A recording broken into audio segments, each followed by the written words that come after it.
Hoy tenemos con nosotros al doctor Emilio Calvo, que fue presidente de la Junta Directiva de la Sociedad Española de Hombro y Codo del 2017 al 2019.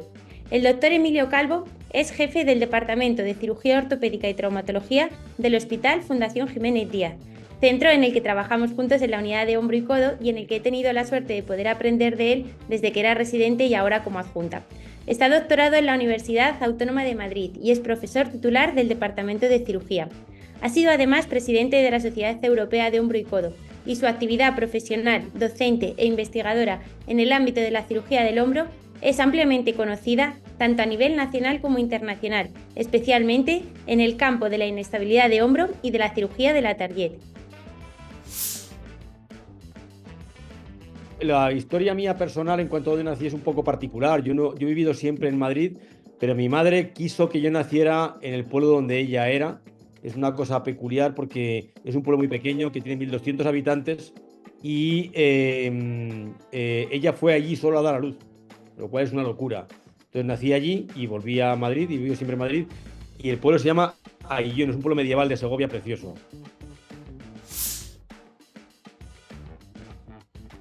Bueno, a veces me he preguntado, muchas veces me he preguntado de por qué hice yo medicina. Probablemente influyó que mi padre era médico. Luego hice una cosa muy diferente a lo que se dedicaba mi padre. Mi padre era médico estomatólogo. Pero según ha transcurrido los años, bueno, cuando eliges una carrera muchas veces no sabes por lo que es. Pero según han transcurrido los años, tal vez me hubiera gustado mucho dedicarme a algo tipo ADE o tipo negocios o tipo económicas.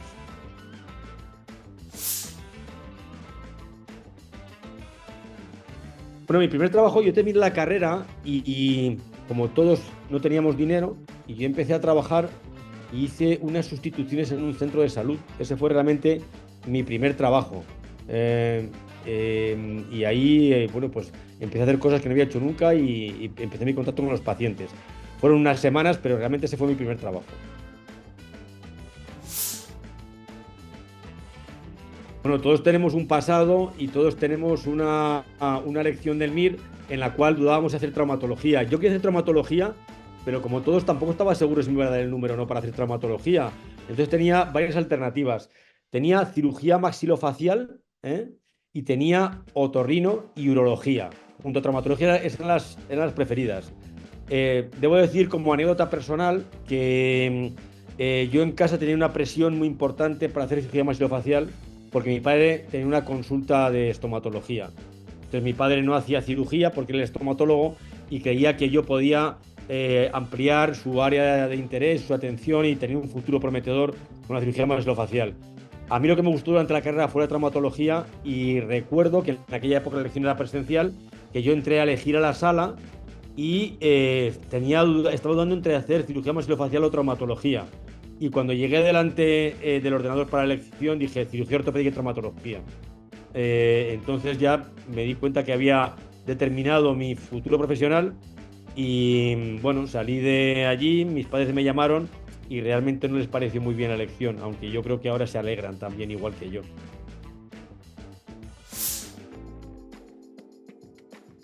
Bueno, mi residencia tenía una serie de peculiaridades. Yo cuando iba a elegir el MIR jamás pensé en elegir la Fundación Jiménez Díaz. Jamás, porque pensaba que era un hospital prácticamente decadente y anticuado. Fue la persona, la traumatóloga con la que yo hice las prácticas de traumatología, quien me dijo que de los hospitales que yo tenía que elegir era sin duda la Fundación Jiménez Díaz, cosa que yo no pensaba. Yo tenía hospitales teóricamente más grandes y mejores de Madrid para elegir la Fundación Jiménez Díaz.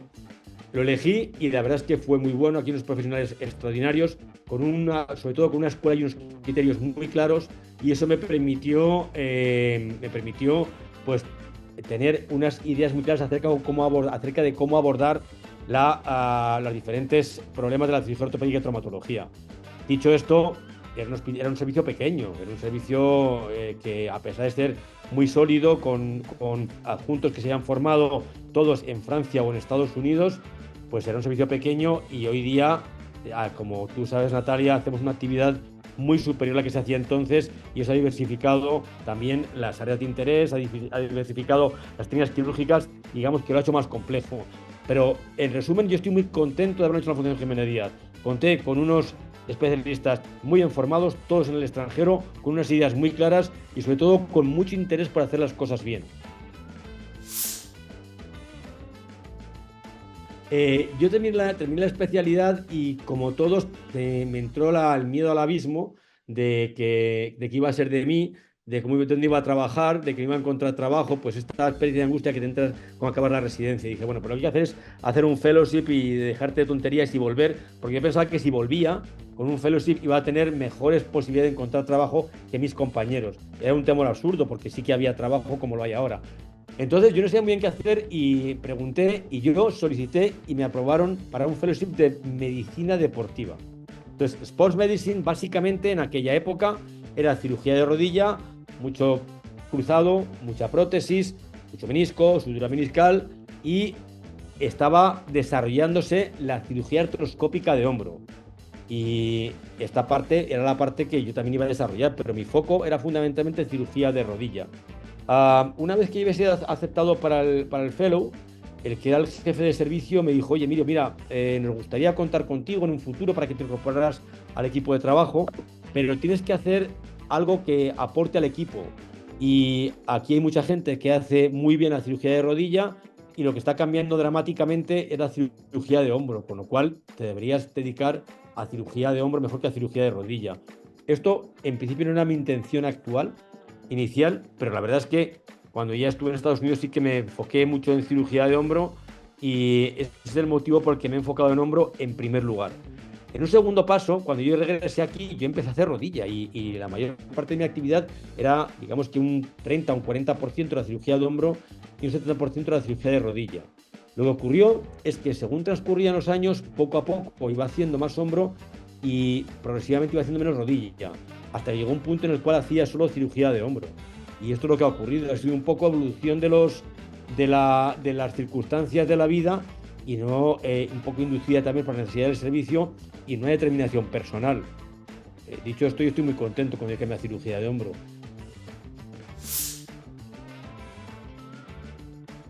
Con el primer estudio en el que participé. La primera publicación que yo hice no fue ni un estudio, era un case report, como hicimos todos. Era un case report que me acuerdo perfectamente, era un pseudoaneurisma producido por una palanca en un recambio de prótesis de cadera. Y bueno, ahí publiqué yo y escribí el trabajo como pude. Me acuerdo que, como anécdota, que lo mandé primero al JBJS americano pensando que era el mejor trabajo del mundo y me dijeron que ni se lo leían. O sea, el editor in chief me contestó que estaba fuera de lo que era el objetivo de la revista y que no lo consideraban ni siquiera para enviar a los revisores. Luego el artículo salió publicado en inglés, después de varios intentos y fracasos. Ese fue mi primer trabajo. Ese fue mi primer trabajo. El primer estudio fue un estudio que hicimos de lumbociáticas de origen oncológico, o sea, tumores que empezaban con una lumbociática, debutamos la lumbociática. Estoy hablando de mi residencia. Entonces, eso fue el primer estudio que hicimos. Entonces, yo sí que he intentado desarrollar una línea de investigación en todas las áreas de la cirugía de hombro, pero digamos que la he profundizado más en la inestabilidad de hombro, como tú sabes. Y ahí sí que creo que puedo decir que tengo publicaciones que sí que han tenido un impacto en la práctica clínica a nivel internacional. Esta línea de investigación surgió con una publicación que era mi primera serie de operación de Bankart por artroscopia y que salió publicado en el Journal británico. Esa publicación sí que tuvo impacto y sí que tuvo repercusión y creo que sí que sirvió para que tanto otros cirujanos como yo desarrollaran línea de investigación tratando de identificar cuál era el candidato óptimo para hacer una reparación de Bankart. Esa es la que me siento más orgulloso y además es de hace mucho tiempo, es casi de mis primeras en cirugía de hombro.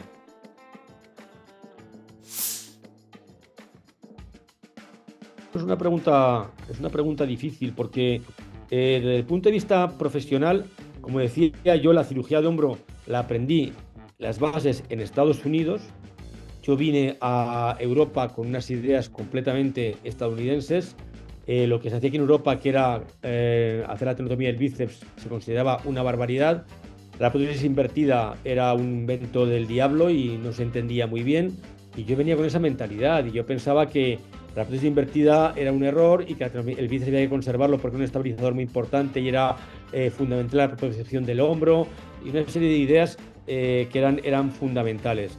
Bueno, luego ha habido personas que a lo largo de mi experiencia y de mi formación han cambiado completamente esas ideas y como tú sabes, Natalia, yo hago mucha prótesis inversa y también hago mucha tenotomía del bíceps y tenodesis del bíceps, con lo cual digamos que los mentores han cambiado, ¿no? Yo sí que mencionaría a Peter McCann en Estados Unidos, que fue el que me enseñó buena parte de la cirugía de hombro, pero en Europa las personas que más han cambiado mi opinión y que han determinado mi evolución diría que son Gilles Valls, con el que tengo una excelente amistad, y Laurent Lafosse, con el que también tengo una excelente amistad y que me ha enseñado muchísimo de artroscopia de hombro. Reconozco que la primera vez que le vi me admiró cómo se manejaba la artroscopia de hombro y me abrió los ojos a muchas técnicas y cómo manejarse en artroscopia de hombro, que técnicamente, como sabéis, no es fácil.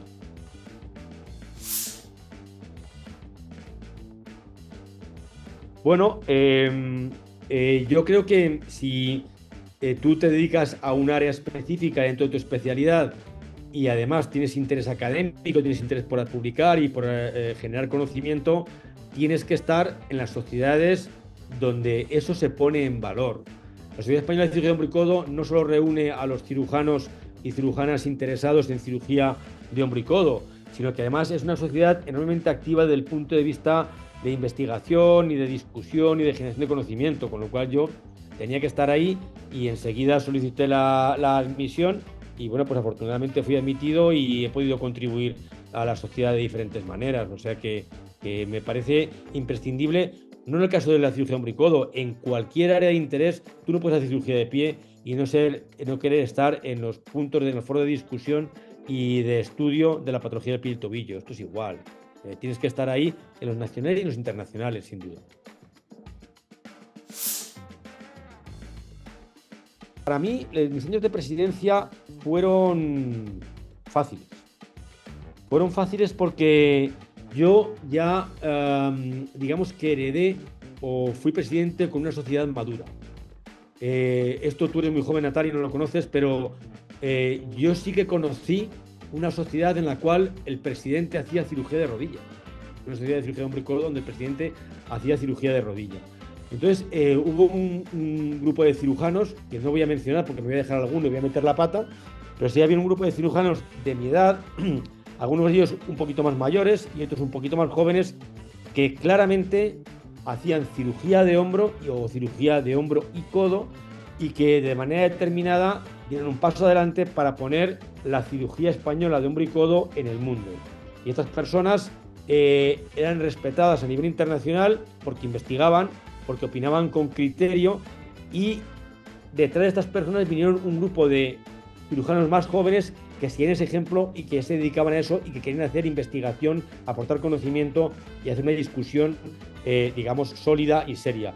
Esa base ya estaba creada y yo ya la heredé, con lo cual, desde ese punto de vista, era mucho más fácil. ¿Qué tuve que hacer yo básicamente? Consolidar esa estructura, en primer lugar. En segundo lugar, tener una estructura formativa potente y en aquel entonces empezamos los centros de formación que ahora se encuentran consolidados, vincular la Sociedad Española de Cirugía de Hombro y Codo con las sociedades internacionales, fundamentalmente la Sociedad Europea, y en este sentido tengo que mencionar a Juan Bruguera, que ha desempeñado un papel crítico en poner en el mapa europeo la Sociedad Española de Cirugía de Hombro y Codo, y además lo que intenté fue consolidar esa perfil que tenía la Sociedad Española de Cirugía de Hombro y Codo, de un perfil serio, de aportar conocimiento y de tomar decisiones basadas en la evidencia clínica y no en las influencias de la industria o en la moda que podía darse en ese momento. Pero ya digo, como para mí en ese sentido fue muy fácil, porque ya se había hecho un trabajo previo.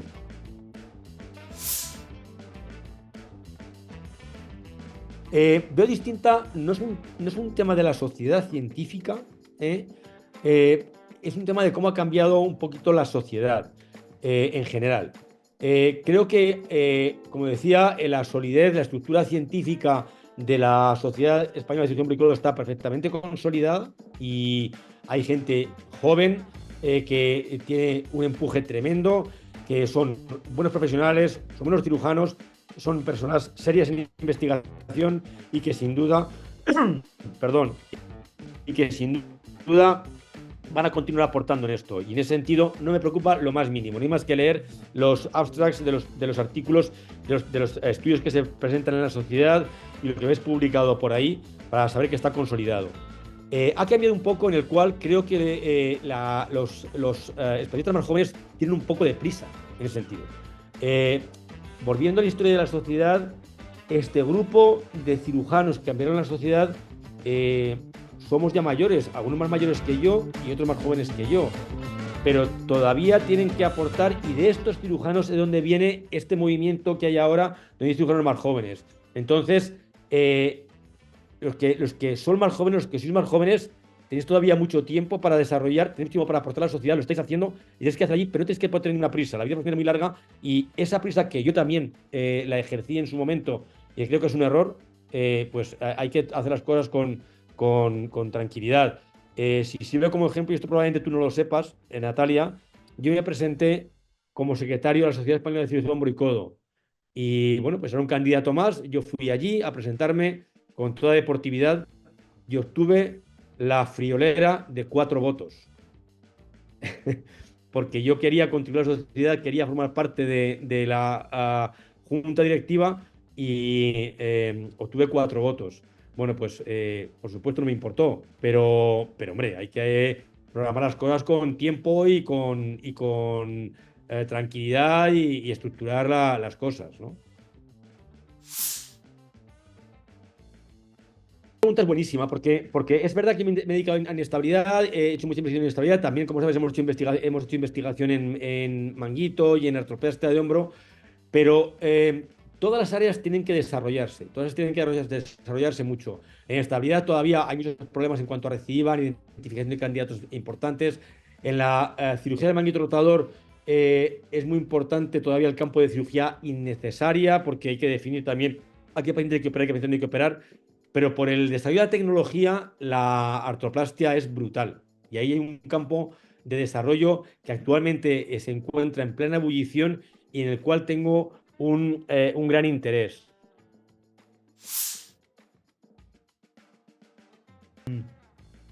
Leí un artículo de inteligencia artificial en prótesis de hombro.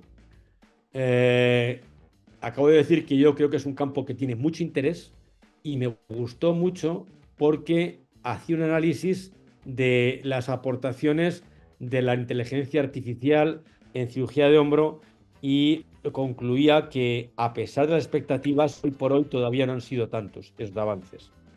Entonces, cuando tú haces un análisis, se habla mucho de esto, cuando haces un análisis de las aportaciones que ha habido, luego realmente no ha habido tantas. Claro, esto es, lo leí de un artículo, estaba publicado, me parece que era en 2021-2022. Estoy seguro que en los próximos 3-4 años el cambio va a ser radical. Y luego me encantó un manuscrito que no está publicado, que es de Eiji Itoi, en el cual hace una revisión del concepto de glenoid track. Y es increíble cómo una persona que ha desarrollado un concepto que para mí es relevante en estabilidad del hombro, cómo sigue dándole vueltas y sigue analizando qué problemas tiene el cálculo del glenoid track y qué relación clínica tiene. Eso también me encantó. Vamos a ver, de hobbies, yo todas las semanas tengo mis 2 partidos de tenis, que no me los quita nadie, y me lo paso fenomenal, aunque si juego individual 2 horas, luego me levanto de la siesta y me duele todo, pero eso me encanta. Me gusta esquiar, aunque cada vez es más difícil, y me gusta sobre todo, no solo porque me guste, sino porque voy con amigos y voy con mis hijos, que son ya mayores y continúan queriendo ir con nosotros, con lo cual llevamos un grupo de amigos y son unas vacaciones que me encantan. Vamos todos los años una semana y luego algún fin de semana que procuramos escaparnos para hacerlo. Me gusta navegar, no tengo barco porque vivo en Madrid y no tengo capacidad económica para tenerlo, pero sí me gusta alquilar un barco todos los veranos, por lo menos una semanita, para navegar. Me encanta porque también son unas vacaciones que me gustan mucho. Y antes venían mis hijos y ahora mi hijo mayor ha empezado a trabajar y ya pues depende de las vacaciones, con lo cual es más difícil, pero me encanta eso. Que tengan pasión, porque si tienes pasión vas a intentar aprender a operar con interés. Si tienes pasión vas a intentar investigar con interés, porque quien investiga va a hacer lo que le dicen los demás, no lo que él cree que tiene que hacer. O sea, lo que tienes que hacer se basa en la experiencia de los demás, lo que he publicado, en la experiencia tuya, en la experiencia tuya como cirujano y en la experiencia tuya como investigador. Entonces, que tengan pasión para aprender a operar, para continuar operando, que tengan pasión en investigar, que tengan pasión en formarse en España y en el extranjero también, y que piensen en los pacientes. Porque, y lo digo porque me ha ocurrido, tú has hecho técnicas innovadoras y has puesto mucho interés en ellas y has hecho cirugías complicadas y a veces, oye, el paciente no necesita una cosa tan complicada y se puede hacer más sencillo o incluso se pueden operar y no hay que recurrir a técnicas tan sofisticadas. Muchas gracias por la entrevista. Muchas gracias a la Sociedad Española de Cirugía de Hombro y Codo por contar conmigo para esta entrevista, que es un honor y me parece una iniciativa fantástica, porque también es poner en valor los que hemos trabajado para la sociedad como tantos otros.